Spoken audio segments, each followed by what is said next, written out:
మనుషులంగా మనం ఎలా ఎక్స్పెక్ట్ చేస్తామంటే దేవుడు ఏదైనా కార్యం చేసేటప్పుడు యూజువల్గా గ్రాడ్యువల్గా ఆ ప్రాసెస్ ఉంటుందేమో అని మనం అనుకుంటాము.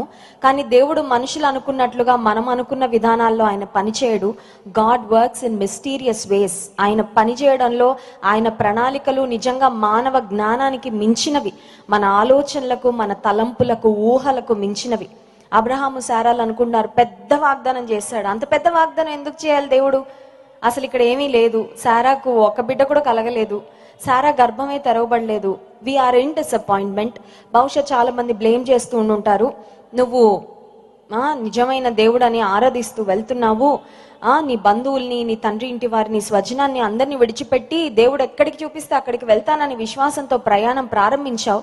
But where is the reward? ఎక్కడ నీకు ప్రతిఫలం ఏంటి అని చుట్టూ ఉన్న వాళ్ళు ఖచ్చితంగా ప్రశ్నించి ఉంటారు. బైబిల్ గ్రంథంలో అన్ని డీటెయిల్స్ రాయబడలేదు, ఎందుకంటే అన్ని డీటెయిల్స్ రాయబడితే ఈ బైబిల్ మన చేతిలో సరిపోయేంత గ్రంథంగా ఉండదు. It will be so huge. అందుకనే బైబిల్లో కొన్ని ముఖ్యమైన మాటలే పరిశుద్ధాత్మ దేవుడు వ్రాయించారు. ఒక మాట మీకు చెప్పనివ్వండి, మీకు అసంతృప్తిగా ఉంటే యేసయ్య దగ్గరికి వెళ్ళి మీ అసంతృప్తిని వ్యక్తం చేయొచ్చు. దేవుడేం సీరియస్ అవ్వడు. హల్లెలూయా. దేవుడేం చంపకేసి కొట్టాడు, ఏంటి నువ్వు అలా మాట్లాడుతున్నావు అనడండి. ఎందుకంటే ఆయన మన పరలోకపు తండ్రి. If you're disappointed, just take your disappointments to God. నీకు బాధగా ఉంటే తీసుకెళ్ళి చెప్పు, అయ్యా నాకు బాధగా ఉందయ్యా. నీకు నిరాశగా ఉంటే చెప్పు, నాకు నిరాశగా ఉంది. నా జీవితంలో కొన్నిసార్లు ఏదన్నా పరిస్థితుల వల్ల నేను డిసప్పాయింట్ అయినప్పుడు నేను ఎవరికి చెప్పనండి, నేను యేసయ్యకి చెప్తాను.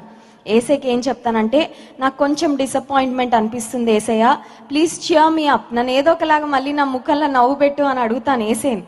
అడిగితే ఎక్కడి నుంచో ఏదో ఫోన్ కాల్ వస్తుందండి. ఏదో గాడ్ డస్ సంథింగ్.